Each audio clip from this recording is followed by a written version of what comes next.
Hello and welcome everyone to a special episode of the Culture Nerd Podcast. This week, we're probably going to do a little bit of a shorter one this week because, well, the news hasn't been doing a lot, which is always great because no news is always good news. But in this particular moment, Deadpool and Wolverine broke the internet this morning. They dropped the new trailer, and to nobody's surprise, it has been trending like crazy all day. The internet is losing its mind over it, and Hugh Jackman is back in all of his glory.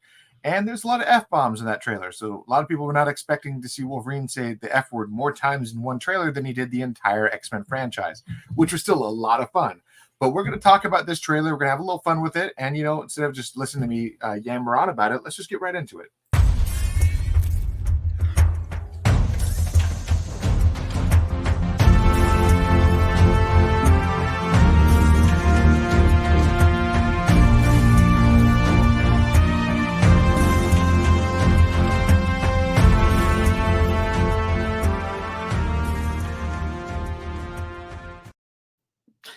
Come listen to me yammer about it. But before we begin, I want to watch the trailer for like the 12th time today. Hit play, Tay. A few moments later. Just dynamite. It's so good. Such a great trailer. I cannot believe how much they knocked it out of the park with this feel of this movie. Right off. I know the things that we're going to talk about. I know where we're going to go. I know the things that me and you want to talk about. This is a conversation I've called Taylor and had many times. Have you seen that trailer? Boy, does it look good. And that conversation we've had so many times over the course of our lives that at this point, it shouldn't be surprising. But it is a well-executed trailer. Yeah. It's following the Deadpool formula. We have a wonderful ballad from the 80s. We have a wonderful power ballad, right? That's going to be a through line. That's fabulous. He did 9 to 5 in the last movie. The first movie, the other movie had Celine Dion as well, correct? Yeah, I mean, he had Celine Dion do the theme song for Deadpool 2, which was pretty amazing in its own regard. You know what's so funny is I love that opening scene where he's killing them to 9 to 5. I just assumed that was the opening song. I thought that was Deadpool's song. So I guess I was wrong. Yeah, no, it was the something from Ashes. I just forgot the name of the song, but that like Celine Dion power ballad that we got.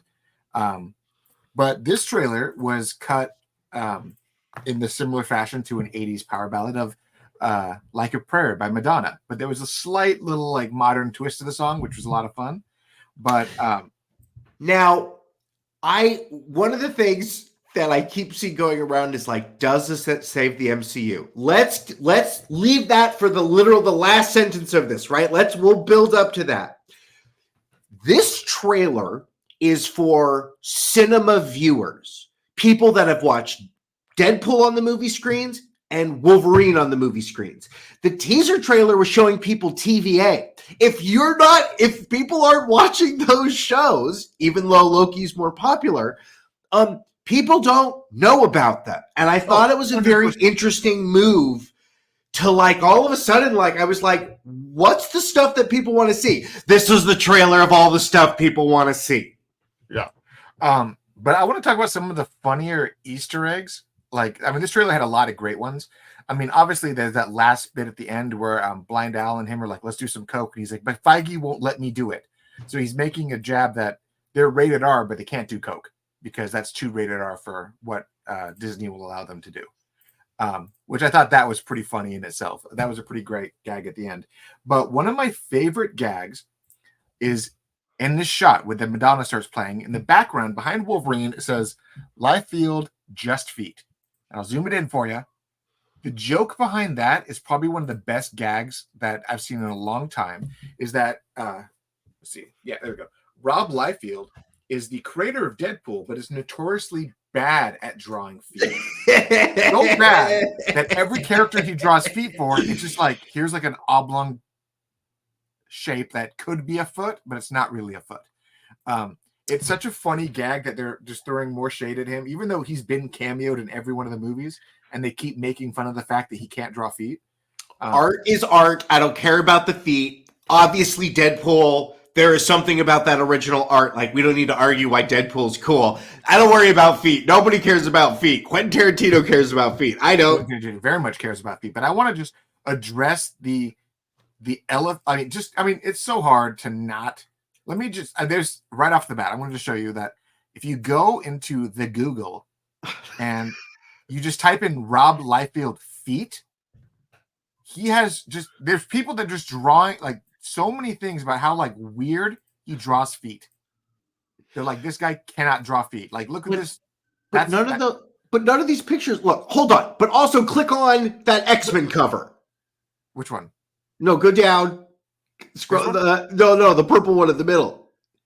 Yeah, I don't give a shit about feet. Look how cool that looks. That's Jim Lee, though. That's Jim Lee. Oh, okay, never mind. This is Rob Liefeld. Look at that foot, and look at this one in particular. This is one of his I just told everybody I like Jim Lee a lot.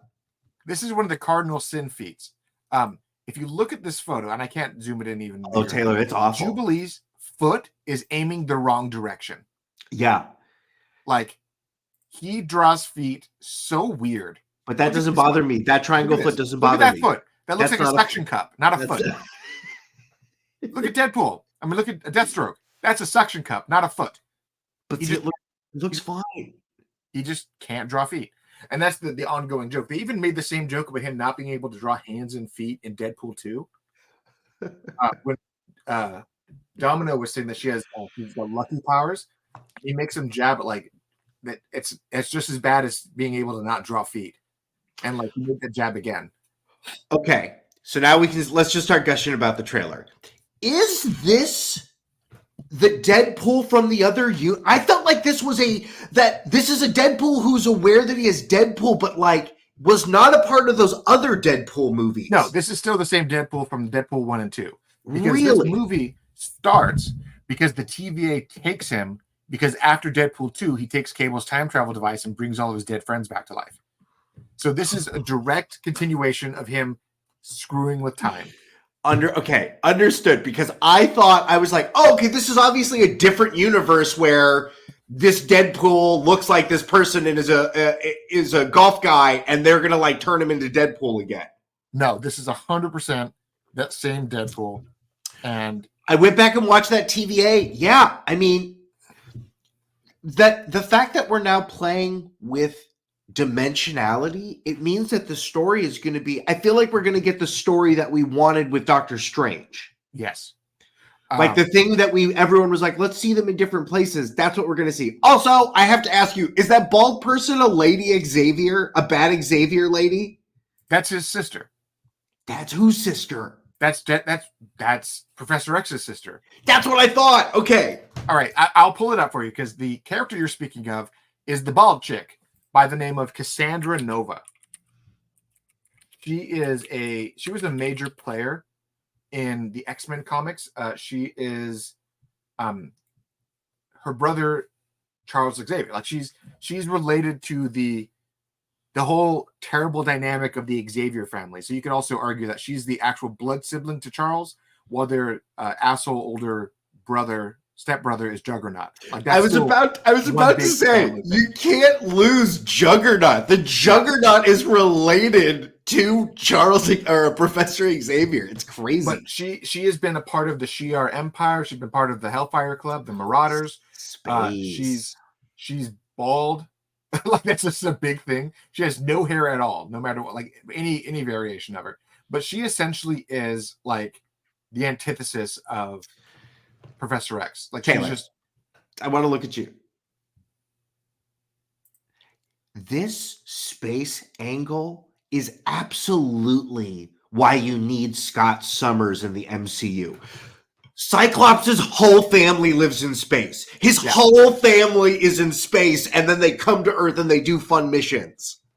Like, I just Googled right now because I know Cassandra Nova is OP, but here's some of the stuff. Like, so she is Cassandra Nova is a Marvel Comics character and villain with a wide range of powers, unlike her brother. She can do telepathy, just like him. She also can do telekinesis, like Jean Grey. So that's why she was doing to Wolverine in that shot in the trailer. She can mind control, mind possess, alter. She can make a psionic shield, kind of like Psylocke. She can phase through things. She can duplicate someone's DNA, spontaneous cell regeneration. She's a whole team of the X-Men and one mutant. In one character. Yeah. She's just... Oh, and also, she can exchange people's minds and bodies. She can literally just switch. But she can do like the Captain Ginyu thing and say, now you're a girl, and that, by the way, that little girl is your brain now. Like, she can literally do that stuff. I mean, Professor X can do that, but he doesn't. She does it on a whim. She can put other people... She can switch the two brains of... Yeah. But one thing that I wanted to point out that... So, you brought it up, the TVA. The major player for, like, this story's setting, there's Azeroth, whatever. The end of the world stuff in Loki season 1, that big smoke monster that was like eating people, not so dissimilar from Lost, but like that's a smoke monster that's eating people. That's, I mean, you understand that this whole like crazy world thing that they're running in this trailer, in this movie, is that place in Loki where the TVA prunes people and they're all there. Well, it makes the shot in the trailer of the 20th Century Fox. While yes, it's funny, it means like it's in the world between worlds, right? Yeah, it's in the place where time, like the TVA pruned the 20th Century Fox. Like that's what they did. Also, I thought it was then there was this trailer. Yes. All right. So first off, the giant dead Ant-Man, because we know that it's not just a suit, because when they lift up the mask, you see the skull. That's actually an awesome nod to Old Man Logan, where Giant Man's corpse is just laying in the background of the hills. Like that's a fun little nod there, but it's also where their base is. Apparently, they're using his body. And my hope, and someone was asking me like, why is he dead there? I'm like, my hope is that this is an alternate timeline from the Civil War, where he says, if I rip myself in half, nobody freak out. And this is the version where he ripped himself in half and they had to prune the corpse. Like, I also think Paul Rudd wants to be in a silly movie like this, and is going to kill him. We're going to see him die on screen. Yeah, I would love to see him to scream. And if I rip myself in half, and then like blood flying everywhere, and then the TVA comes in and starts mopping, like that would fit for this kind of a movie. I mean, you could even make it something more serious, right? Like they're going to go find something else, but like, yeah, it's a great visual. But if you look at this trailer, this shot, there's a few things that stood out right off the bat. So in the back is that little car. That's the Red Skull's car from Captain America. And sitting on top of it, that's Pyro from the trailer, where he says, oh, I love this stuff. But right in front of the doorway, you have... that's Nightcrawler's dad. Yeah, you got Azazel from X-Men First Class, and then opposing Azazel is Lady Deathstrike, the villain from X-Men 2. Oh. And then 3 characters in, the guy crouching, that's Toad from X-Men 1. Oh, you mean what's his name? The actor guy. Darth Maul, yeah. Yeah. So far in this shot, I've already seen 4 mutants that I recognize, and it's possible that this chick standing behind Toad could also be Calypso from X-Men 3. So we see different characters from all the different X-Men films that were previously in this hodgepodge of a canon, now being this group of marauders in this timeline kerfuffle. Taylor, I felt it was so meta when you hear in the trailer, they're like, this is the Wolverine that let down his whole universe, which is kind of like commenting to the audience that like, Hugh Jackman is a great Wolverine, but has been in bad Wolverine movies, and they're not all equal. Some of them are worse than the other ones. But I mean, there's also that big ongoing rumor that what's happening is that the TVA is finding that on each branch of the multiverse, there is one person that is like the key to that multiverse. And if that person dies, or that person loses their fabled battle, the branch crumbles on its own. And it's not so much like they have to prune the branch dies on its own. As a watcher of the Loki TV show, does this mean we get to see Alligator Loki again? That group will be fighting with Deadpool and Wolverine? I hope so. I would love to see like Child Loki and Old Man Loki and Alligator Loki all just cameo in the background and be like, nah, this is too weird for us. Like that would just be fantastic on its own. But there's so much in this trailer that is just ridiculous. I mean, you had the obvious, like them fighting, like that was pretty funny. But I also want to point out one fun little snippet here. But we also know that that's further in the act because we saw him with whatever's going on with his claws, whether that's his regeneration, whether that's something to do with something that's happened. That's just him being drunk. Okay, they're making an impotence joke for him drinking too much. I know that, but I thought it was going to be a character thing. But look, there's Dogpool.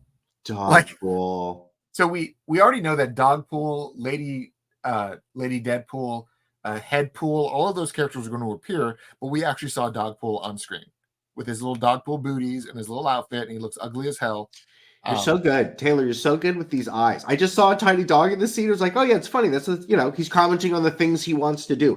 I think that fight scene where Deadpool was doing the cool loading of the guns, I think that's him describing what he wants to have happen. I see that actually being him fighting him, but he's being cool and then gets totally just worked one over. Like the whole gag is that so this fight, a lot of people were questioning how is he doing this? The TVA says you got to find a Wolverine, and he's probably not going to like you. So they actually give him adamantium swords so that he can fight Wolverine. So his samurai swords that makes so much sense. They show all those shots of them like giving him weapons. New swords. Yeah. But then at the even in this shot where they're walking, I like how Deadpool's sporting a couple golden guns.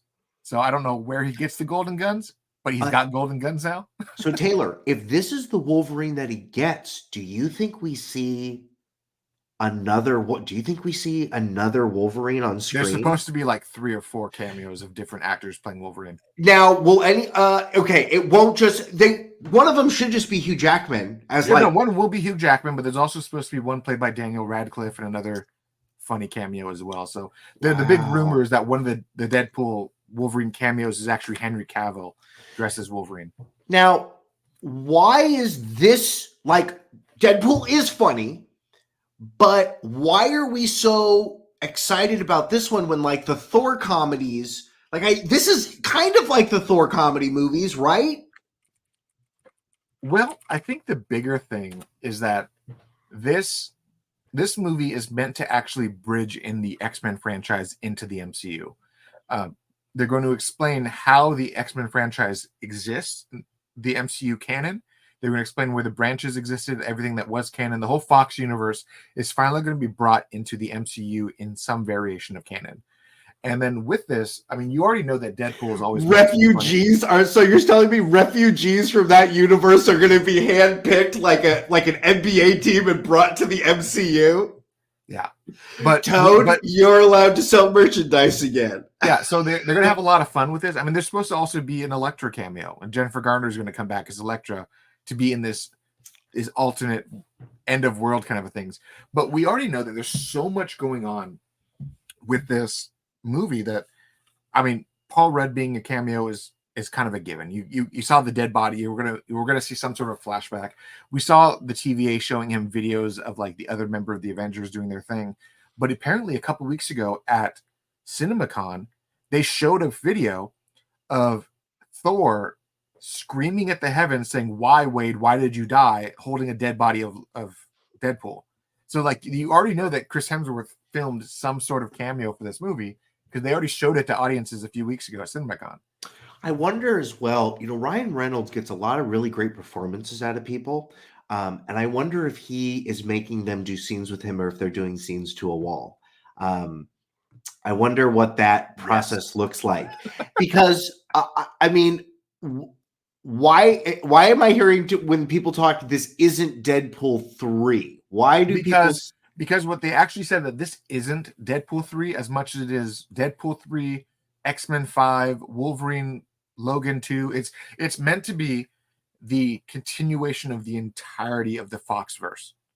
So it's not one sequel, but it's all the sequels. Which is streaming right now on Disney Plus. Yeah. So let's justify why you have to watch these shows. Yeah, because you're going to see a bunch of characters that you're going to be like, oh, I remember that random character from X-Men 3, or that random character from X-Men 2, or that random character from X-Men Origins. Oh, by the way, here's Channing Tatum as Gambit. Where the hell does that fit in? Oh, that was a whole deleted script. Channing Tatum's going to get his day and is finally going to get his day in the sun. And apparently it's not even a small role either. He apparently has it's not like that movie, This Is the End, where Seth Rogen, where you have the Channing Tatum for half a second where he's in bondage.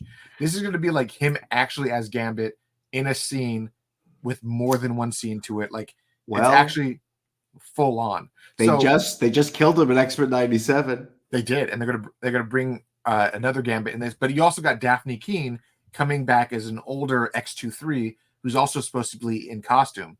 So she's also going to have a costume, and maybe she's going to be in the black and gray X-Force costume or something along those lines. She'll be in costume, and we'll see X-23 again.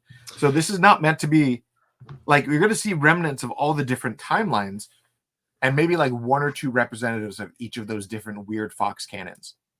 I'm going through my questions that I wrote down for you, and each of them I'm always crossing off the list. I love Hugh Jackman. He's done such a great job. How many more? He's our James Bond. He really is our Wolverine James Bond. I don't want him to go away, but like he's got to give it up eventually, right? Well, that's the thing, is that so apparently the big thing about this film, I mean, Hugh Jackman is already 55, and he's in better shape right now than I will probably ever be in my life. So in my entire life. He does it. He just does it. He just does it once a year. Yeah, he just like it's like a werewolf. Like the full moon comes up and he jacks up into Wolverine mode. But that's why his name is Hugh Jackman. Yeah. So apparently, part of him coming back for this movie was also him coming back for Secret Wars.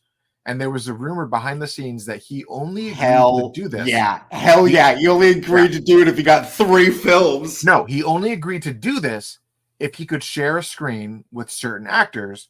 And he gave them a list of the actors he wanted to be on film with. Wow. One of which was Robert Downey Jr. And Robert Downey Jr. recently said, "Oh, I'd love to come back for Secret Wars." And everyone knows that he's coming back for Secret Wars. So with all the chatter about his contract saying, yes, I'll sign the damn thing if I can do a scene with Iron Man, we all kind of now know that, yes, it's all happening. Is this Hollywood collusion? Do you think they had a poolside conversation? He's like, hey, I know how to get you back in. I'll just demand that you have to be in the movie and they'll get you. It's like they want me in it, and I'll say no unless you bring you two. Like, we'll just do that nepotism thing where it's I won't do this movie unless you give my son a job. Like it's a real interesting move because that means that he would like this movie to be viewed like the last Avengers. I'm sorry. And Toby Maguire. It was Robert Downey Jr., Toby Maguire, and a few other characters that he wanted to be in. I think that by doing that, though, you're going to make this movie get viewed the way that you viewed the other movies. Because those are 3 great actors on their own. Toby Maguire, go watch Cider House Rules. Go watch. I mean, he just nailed it for a couple of years. He did great movies. But I think what a lot of people are like, a lot of people are saying that Deadpool and Wolverine is the end game of the X-Men franchise, which it kind of is. It's meant to be the final capping stone of what the X-Men franchise was as it leads into what's going into the MCU. Kevin Feige killed the X-Men universe when he told them, you can't do any of the stuff that you guys want to do because we're going to do it. Right. And that was the death nail in all of this. Yeah.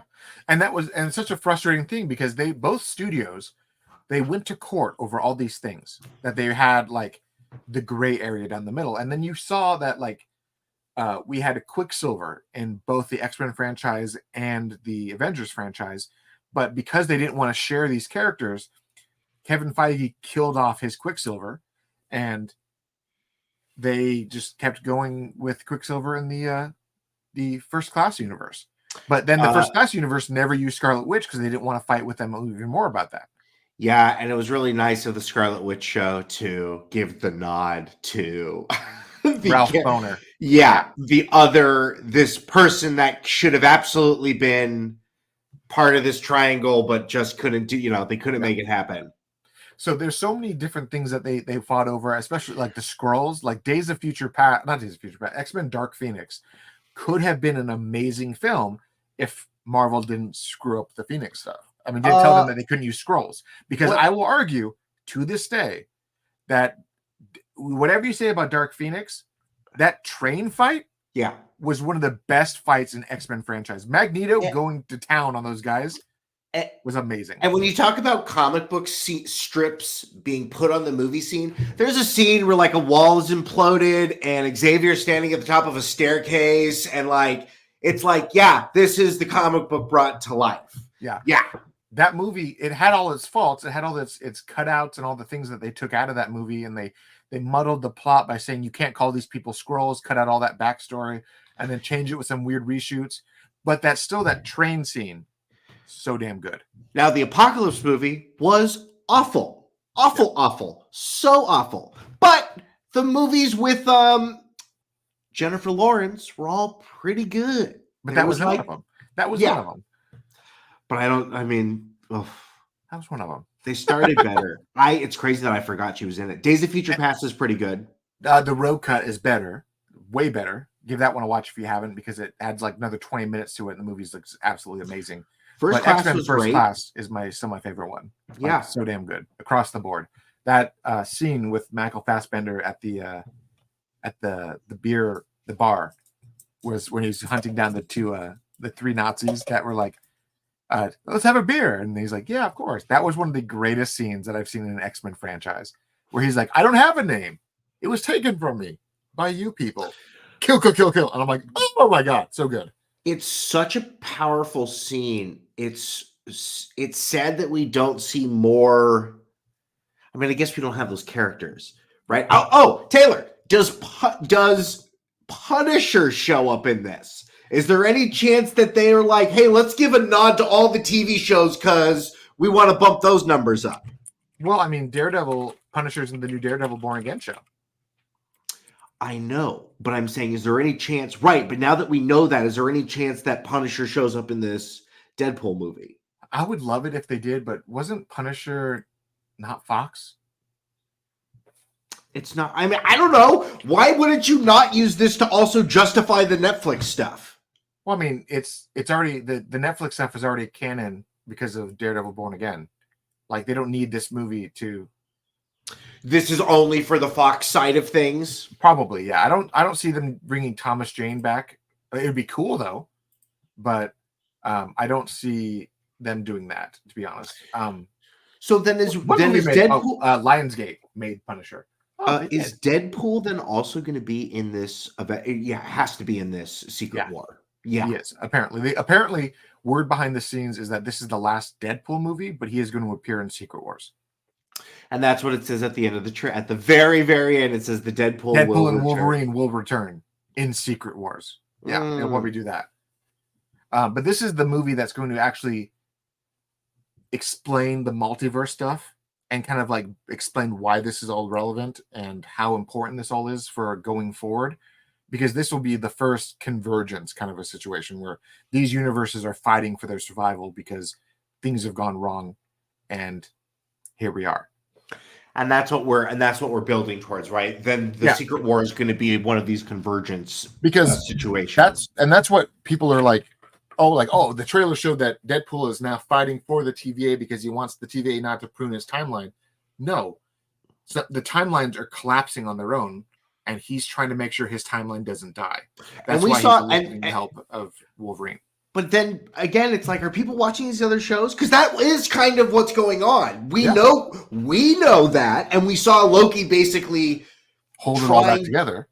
But what failed, and when did it fail, and how many were failed? Exactly, because as we saw him doing it, things were dying as he was trying to sacrifice himself to keep it from doing that. So we're going to see a lot of things happening while Loki's trying to maintain balance, but eventually the convergence is still going to happen. But as I want to point out, one of my favorite bits of the whole trailer is that the tagline for the trailer now is LFG. Let's fucking go. That's such a great Deadpool way of bringing it all front and center. Like, by the way, this is rated R. Yeah, it's very nice. It's again, it's a little confusing. So one of the things that I asked you earlier is the side of the MCU. Guardians 3 was a good movie made by a great director, but it itself was good, but then there were other issues all around it. I feel like Ryan Reynolds makes really quality Deadpool movies and understands what that audience wants, and I think this movie's going to be great. Yeah. But I don't know what his influence will be on other films. And that's a little bit of my fear here. There's so much going on they got to bring into this. And I don't think they're going to bring it to Shang-Chi's got to be in the Secret Wars. He's got to make the team. He is. And there's supposed to be a Shang-Chi part 2 before the Secret Wars happens, but who knows if that actually happens or not. But we have so many things that are coming to fruition now. I mean, with all the stuff that's happening with Jonathan Majors and Kang and the possible recast and the changing focus off of him into another character, like, yeah, Fantastic Four movie is going to be set in an alternate timeline that's going to be a part of these convergence, and that team is going to then be brought into the MCU along with their Doctor Doom, who's going to be the main issue. So we know all these weird things that are happening behind the scenes, that their way of kind of retconning their own retcon. It's so crazy because at this point, like, why not call these movies Elseworlds? You know what I mean? Like, what we're doing, we're talking about, these are Elseworld stories, but we're gonna bring these versions over because they have something. What they're going to probably have to do is they're going to do alternate takes of the Marvel Studios logo at the beginning, and that's how they're going to rebrand it. Like, the standard MCU is going to have the standard crawl, and then the X-Men MCU ones are going to have like the more of the 20th Century Fox X-Men crawl, and then like the Fantastic Four one is probably going to have a 60s version of the opening crawl, just to show you that it's a different timeline. It's still Marvel, different timeline.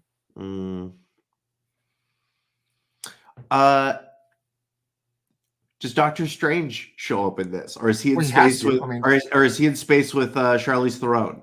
Well, his whole deal at the end of the Multiverse of Madness was that he now is beholden to the Darkhold because of what he did, but he also is now investigating convergence with the lady who becomes his lady. So we'll see how they kind of bring that into it. But I see that the next time we see Doctor Strange, he's going to come forward front and center with the convergences are happening. I've been spending the last few years researching them. This is how we're going to fight this. So is his third eye just like a thing he has to fight all the time, like every day? Possibly. Like, I mean, like when he's ordering coffee, he's also in a galactic battle. Be like, oh, okay, here's $5. I would like two creams. One, yeah. I would like just some random moment where he's like seizing out in the middle of a coffee shop. But I mean, it's maybe it's just when he uses the powers, or maybe it's like straight up like Evil Dead where it's trying to consume him. So we'll see. But Marvel's got a few years before they come up with the Secret War stuff. I mean, they did move the dates around, so it's probably not going to be for a couple more years. There's so many characters. We just named 5. Is there another 5 more? Like, there's got to be like 3 Wakandans on the team. There's so many robot people over there. They got to make this team. You're going to have the Black Panthers team. You're going to have the new Avengers, the young Avengers. You're going to have a lot of stuff happening. They did Fantastic Four. It's called Black Panther. There's like 5 of them. They all have powers. They go on family adventures. Yeah, I agree. But yeah, I mean, this Deadpool trailer came out of the woodwork, blew up the internet, and a lot of people are saying, will this movie save the MCU? It's going to do enough. What I think it's going to do is going to reignite that passion that people had for the MCU. And also, it's going to remind them what was so great about the Fox universe. Because as a whole, if you look at the X-Men movies and the entire franchise, the movie only had 2 or 3 duds, which is still a higher ratio of successes to losses than the Marvel franchises have.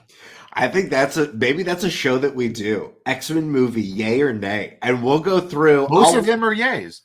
Let's rewatch it, Tate. Let's rewatch the movies. We'll say which ones are yays or nays. Because I think there's more nays than there's more bad ones.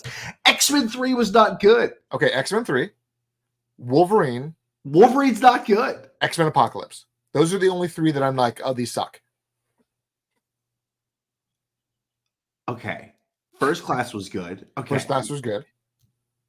Okay. Is that really? There's only 3 stinkers? Then maybe the stinkers happen at the wrong time. Because they always lose momentum. Even the ones that were declared stinkers, like I liked New Mutants. I thought it was good. It wasn't great, but it had enough of it for me to enjoy myself. I also thought New Mutants was a fun movie. I thought, what's her name? I like Anna Taylor-Joy. The fact that they locked that down for that character, she would be fantastic on the Avengers team and really give her powers. If they bring her into the Deadpool verse and have her basically say, like, talk shit to her older brother, aka Colossus, I would love to see that interaction of Deadpool's Colossus and her. I'm ready. Does this movie go up against Mad Max? The Furiosa movie. When does Mad Max come out? I was not excited to see that movie, and then I read there was a 15-minute shot that with no edits. Furiosa comes out in May of this year. Holy crap, that's really soon. And It's right around the corner. Deadpool 3 comes out in July. I did not see Fury Road in the theaters, and everyone told me I missed out. And then because a buddy of the founding fathers of TCN, when we all did our podcast, we went and saw Mad Max in theaters, and then we drove around like fucking assholes for like an hour. We were all so jacked up from that movie that we're like, hey, let's go to dinner. We all like sped out and different, like doing donuts and shit. Like we got so pumped up from that movie that like it was dangerous on the road. It's an amazing film. It's so crazy how good it is. I turn it on a lot. It's like the There Will Be Blood of a dystopian future. It's an amazing movie. And I argue with people. They're like, "Oh, I don't like apocalyptic movies." Watch Mad Max: Fury Road, and you will be like, "Wow, this is the damn best one." So it's interesting that we went backwards. It's funny that they won't just give us a Mad Max movie, and I don't understand why. I think Tom Hardy wants to be Mad Max. I would like him to be Mad Max. Well, no, there was a lot of licensing issues, and the fact that it took like 10 years to make Fury Road, that was a big issue. I love that the creator made a new character in Furiosa that could do everything Mad Max does, but better. Yeah, but I mean, I would love to hear what people think about this. I mean, Mad Max aside, like, what do you all think about the X-Men franchise? Because the X-Men franchise, to me, that was our first foray back into comic book movies. That's what saved Marvel, right? I mean, everyone says, "Oh, Blade was a big hit. Blade was a huge hit," but then Bryan Singer and X-Men, when that came out, I think we were in middle school, like 8th grade when that came out, and then like we saw X-Men 2 in the theaters, and it was one of the few times I've gone to a theater where I had to find a random empty seat because there weren't 2 seats together. Everyone had to sit on their own. I think that X-Men 2 and the second Matrix movie is, I felt like when theaters were like, we got to have assigned seating because those movies, the X-Men 2, I also sat, I was with a group of people, but we all sat in different sections. Yeah. And it was one of the few times I saw in movies where when the movie started and that opening scene where the president is being attacked by Nightcrawler, I think the entire audience was like, it's an amazing cold open. It was jaw-dropping. It was so good. It was such an amazing introduction to the mutant crisis that you're like, wow. I mean, I was always wondering, like, how are they going to top the concentration camp opening? Oh, you have Nightcrawler try to murder the president. Like that. Do they all start with cold opens? Yeah. I mean, all the ones that Bryan Singer did. Okay. Yeah. The third one doesn't, but because it wasn't Singer. And then when Singer came back for Days of Future Past, it had one. It had the Sentinels trying to kill the Resistance group. And then X-Men Apocalypse, which was pretty crappy, but it had the whole intro to Apocalypse trying to absorb the body of the younger servant so he could live forever. And then that was that movie's cold open. I was so disappointed with that movie. I was so excited, and it just misses on every mark. It just misses the mark every time. It had so many moments that were like, okay, there's a lot of scenes in that movie that I really like, but altogether, not so much. All I remember from it is him being like, oh. Like, I just remember he has the craziest, dumbest voice. People make fun of the Bane voice, and they made him re-record it. That Apocalypse voice is dumb. Dumbtown.com. It was not good. It's a crazy choice. I can't believe nobody gave him notes on that. I agree with you. Oscar Isaac, I love the actor. I don't know where that role was going. Does Moon Knight show up in the Secret War? He has to. He's a part of the thing. Is that really the answer, that all of these characters, we're going to get that werewolf? The werewolf guy is going to be there. The crystal lady's going to be there. We're going to get everything. The Secret War Part 1 and 2 is going to be the all end all MCU. Like that scene that we got in X-Men and not X-Men, Avengers Endgame, where like you had the main Avengers and then just armies of Wakanda because they didn't establish all those heroes. It's going to be like that with all the established heroes. Where in this math of movies, where does Tom Holland's Spider-Man fit in?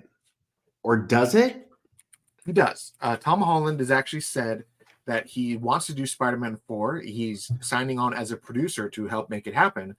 And they're trying to establish the best approach to bring Spider-Man going forward, because this is actually a very unique time for the character, because now Peter Parker doesn't exist. This is the first time we're going to see a Spider-Man that is only Spider-Man, because Peter Parker is now dead to the entire world that he's from. Which is also very, we're talking about jumping universes. This also, his own universe reset is crazy amongst itself. Yeah. But, I mean, they are also supposedly, Andrew Garfield and Toby Maguire are supposed to come back for more Spider-Man before Secret Wars. So we'll see what they do with it all. But I think that if Deadpool 3 does indeed, a Deadpool and Wolverine comes out and is as good as it appears to be, we may actually have a new passion for the MCU again. And I think that's what's needed. My pitch for that Spider-Man movie is, let's see the MCU Venom symbiote get onto choose whoever you want to, everybody. Could be a mutant, could be a person, could be someone with powers. And they need, you fought him before. Maybe the movie starts with Andrew Garfield defeating Venom in his universe. We see the Venom that we never saw. And then we then bring them all together because you two have defeated Venom before, like they did. I mean, I guess it's the last storyline. I feel like they should just do that storyline again. They should really figure it out. But look, I mean, as we wrap, let's bring up the big question for everyone before we wrap everything. Before we say good night to everyone, what do you want to see with the multiverse story going forward with Marvel? The Deadpool and Wolverine is going to be playing this really fast and really hard, and I think a lot of people are now going to start seeing the big multiverse saga start to be relevant again. So what do you want to see? What crossovers do you want to see going forward? And for those of you who do want to support us and help us keep the lights on, patreon.com/theculturenerd. I have been your host, Taylor Murphy, my co-host, Michael Santel. As always, our lovely Patreon supporters, thank you so much for helping us keep everything going. Logo was by Jose Navarro. You can check his Instagram right there. I helped make the intro with the fabulously talented Jay Stu. And for all of you, those who are sitting at home, please scan that QR code. Also, like, subscribe, do everything you can to keep this channel up on and relevant, because we're doing this for you guys. And if you want to bug me on the social medias, all my links are on that QR code. So, again, what do you want to see with Marvel and the MCU and the multiverse saga going forward? Do you think Deadpool and Wolverine is going to save the MCU? Do you think it's going to be the final bang, that the last hurrah of the MCU before it goes downhill again? Or do you think this is a sign of things to come? Sound off in the comments below. Tell us what you think. And let's all enjoy this movie this summer, because if it's anything like the last couple, I think we're going to have a great time here. Adios, muchachos.